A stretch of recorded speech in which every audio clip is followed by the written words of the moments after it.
Já, Björn Berg Gunnarsson, fjármála ráðgjafi Morgunútvarpsins mættur hingað til okkar. Velkomin. Takk hérlega. Í þetta skipti ætlum við svolítið að beina sjónum okkar vestur yfir haf eða hvað? Við ætlum að skoða sent. Já, nefnilega. Já. Það pennið, þetta eina sent sem við þekkjum með myndinni af Abraham Lincoln hefur verið í umferð í 238 ár en núna eru þeir hættir að slá það.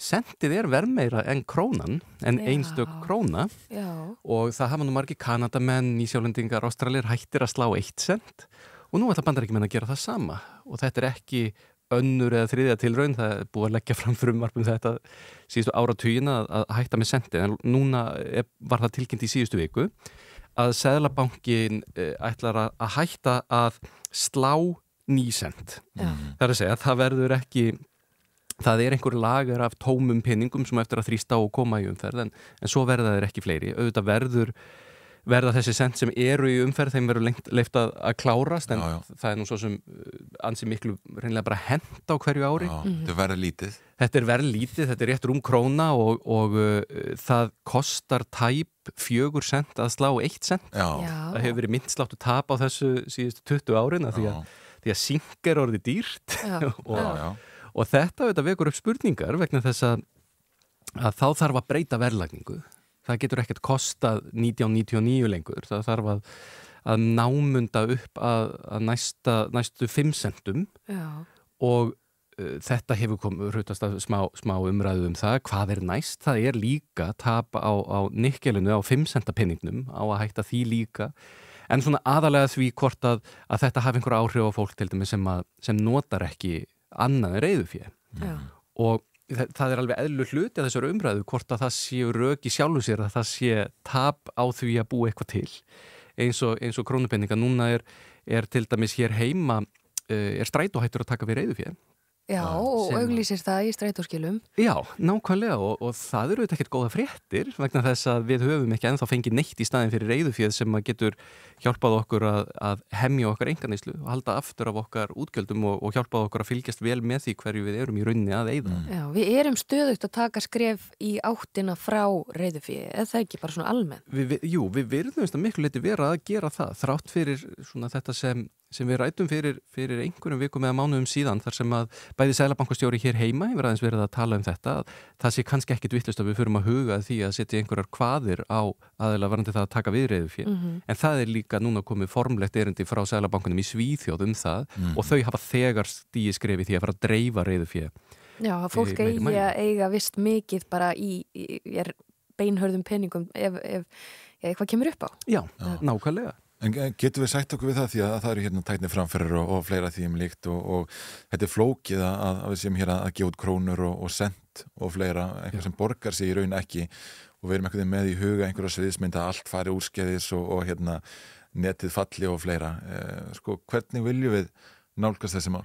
Já, það akkurat máli vegna þess að síðast þegar mynd, ef við til dæmis ef við lítum aftur á þessa umræði sem var í Bandaríkjunum, þessi langi aðdragandi að því að sendi fari að þá eru núna 170 ár held ég síðan að síðasta mynd var tekin úr umferð sem var hálfa sentið og þá var hálfa sentið 17 sinnum verðmætara en eina sentið í dag.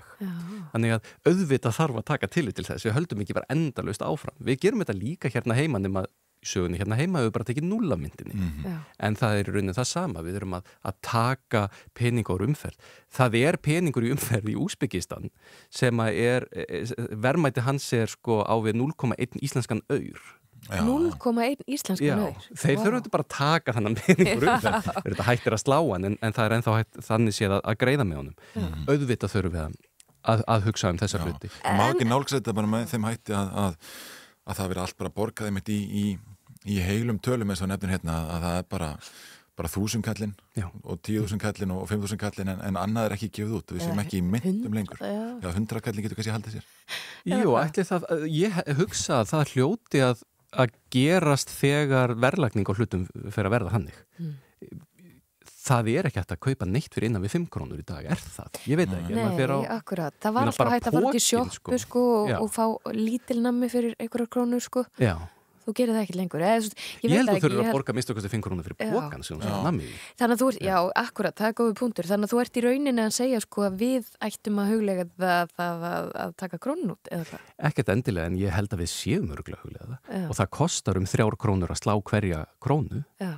Það sem að gerist auðvitað líka það ákveðin sóun sem verður, vegna þess að ef við lítum til dæmis á hérna heima, það eru ægilega miklir fjármunir bara undir kottum hjá fólki sem að sko fylgja bílum og þvottavélum til útlanda þegar þetta sett í brotajárn, sem sóun, þetta eru peningar sem ekki verið að nota og það eins og ég segi sama úti, það eru 250 miljardar íslenskara króna í sentum út í Bandaríkjunum eða heima hjá mér og bara hér og þar sentum sem ekki verið að nota, þetta eru 250 miljardar. Það verið að henda 8 til 9 miljardum íslenskara króna í formi klinks í Bandaríkjunum í ruslið. Wow. Þannig að upp á einhvers konar svona einhvers staðar hljóta mörkin að liggja og eitthvað hlýtur að vera eðlilegt. En þetta umræðin sem þar til dæmis varðandi dollaraseðilinn. Við stígum það skref fyrir töluverðu síðan að taka 100 krónu seðilinn úr umferð og slá 100 krónu mynt. Við höfum ekki slegið mynt síðan, ekki stærri mynt en það. Við erum ennþá að nota 500 krónu seðilinn.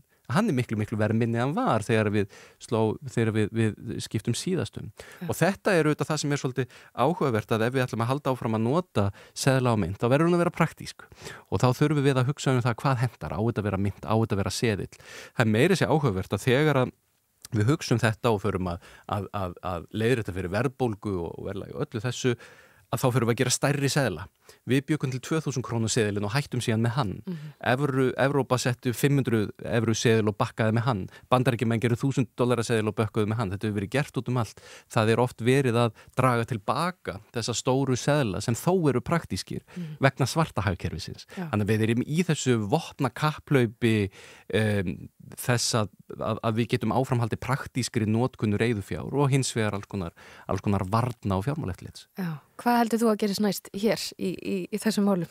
Stærri seðlar, færri engar krónur, engir 100 kallar, hvað heldur þú? Sko það sem mér finnst svolítið áhugavert að við notum 10.000 kallin ekki mikið, en við geymum mjög háar fjárhæðir í 10.000 krónum. Þannig að 10.000 króna seðillinn mjög vinsæll. Hann hefur mikið verið notaður. Seðlabankin hefur látið brenda mikið magna honum á Möltu held ég og við geymum mikið magna 10.000 króna seðlum. En við notum þá ekki mikið. Og ég held að þessi notkunin sem mun kannski stýra þessu. Maður hefur ekki heyrt neina umræðum það að það sé von á 20 eða 50.000 króna seðli en ég held að það muni mögulega gerast eða verður einhver vitundavakning hérna og við förum að vera duglegri að nota reiðufé. Það sem ég myndi vilja sjá að íslensk heimili fari að skoða það til dæmis að skipuleggja sig betur varandi útgjöldin, að það sé bara hver mánaðamót sé farið í bankan, það sé tekin út peningu til dæmis fyrir matarinkaupum eða fyrir einhverjum ákveðnum sérstökum útgjöldum og þetta sé sett í umslag. Það ekkert svakalega praktíst að vera að gera það í 500 krónum þegar við erum að tala kannski miklar fjárhæðir. En ég held að það sé ég held að það sé líklega að við fáum 500 króna pening en að við fáum 50.000 króna seðil. Ég held að halda það. Já. Og svo hægt að halda veðmál það hvaða fiskur verður á því klingi og svo framvegis. Eða bara verja peningan okkar og við ekkert að taka þátt í veðmálum. Eða það, jónulega. Björn Berg Gunnarsson, takk fyrir að líta við hjá okkur. Takk.